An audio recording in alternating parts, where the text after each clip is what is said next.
Ils étaient 700 à avoir fait le déplacement pour l'inauguration. Né en 1872 à Soulan, Milsando est avant tout un dessinateur. Il a consacré une grande partie de son œuvre à l'art du portrait et aux scènes d'intérieur. C'est plus tard qu'il découvrira le paysage. Pour moi, Milsando, c'est un peintre réaliste, et c'est même presque du réalisme social.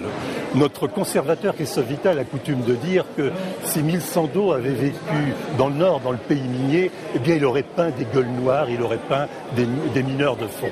Mais le pays de l'artiste, c'est la Vendée, et plus particulièrement son marais vendéen avec ses maraîchins.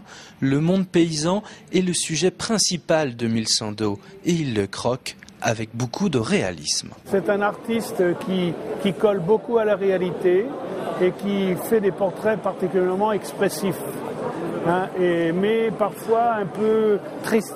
On pourrait peut-être critiquer un petit peu l'éclairage qui laisse quelquefois un petit peu à désirer, mais c'est quand même une exposition extrêmement intéressante par tous les éclairages qu'elle donne sur l'œuvre de Milsando, sur sa vie, sur ses voyages, sur ses techniques également qui sont très différentes, depuis le dessin jusqu'au pastel et sur la redécouverte de l'huile.